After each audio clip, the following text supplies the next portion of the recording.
And as we've just heard, Malaysia and other nations in the region are gearing up for the 2019 Southeast Asian Games. Now, this year's edition has many firsts in store. For the first time, competition venues will be spread out considerably across these 23 cities. In fact, the previous games are focused on a few selected destinations, but all the venues are located on Luzon Island. That's the country's largest and most populous island. Now, they fall into 4 designated hubs: Clark, Subic, Metro Manila, and other areas. Clark will be the main cluster, with the centerpiece sports of athletics and swimming set to be held within its bounds at New Clark City. Now, other events like shooting, wrestling, and golf will also be conducted in Clark. Now, moving on to Subic, where you can expect water sports like sailing, canoeing, and windsurfing. On land, you'll have the likes of table tennis and beach volleyball.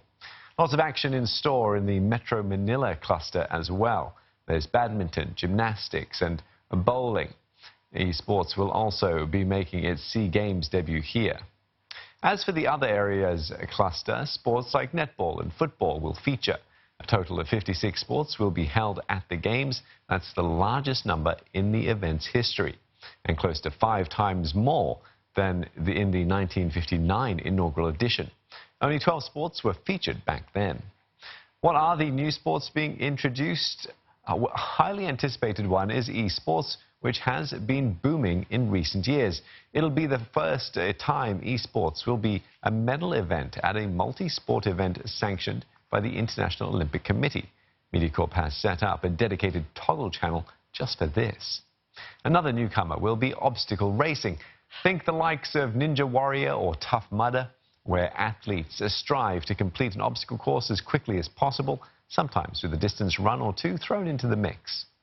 Also, underwater hockey will also be making its Games debut. As the name suggests, it's essentially hockey, but submerged. 6 players a side will compete to maneuver a puck across the bottom of a pool into the opposing team's goal. It's a test of mental and physical fortitude. Players have to hold their breath as they dive down to get in on the action.